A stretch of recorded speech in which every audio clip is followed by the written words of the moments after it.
Sampurasun baraya Sunda aya beja kabungah keur baraya Sunda ayeuna. Naon beja kabungahna keur baraya Sunda? Beja kabungahna nyaeta Gusti Allah mika asih ka baraya Sunda.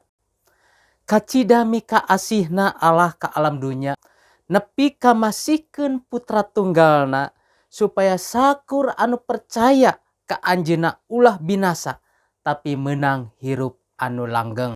Gusti Allah parantos ngabuktoskeun kaasihna ka baraya Sunda. Ngalangkungan masrahkeun putra nanu tunggal supaya sakur anu percanten di lebet Gusti Yesus Kristus Isa Almasih urang ngengingkeun hirup anu langgeng. Ieu beja kabungah kanggo baraya Sunda. Mangga tampi, mangga percanten ka Gusti Yesus Kristus Isa Almasih baraya Sunda ngengingkeun hirup nu langgeng.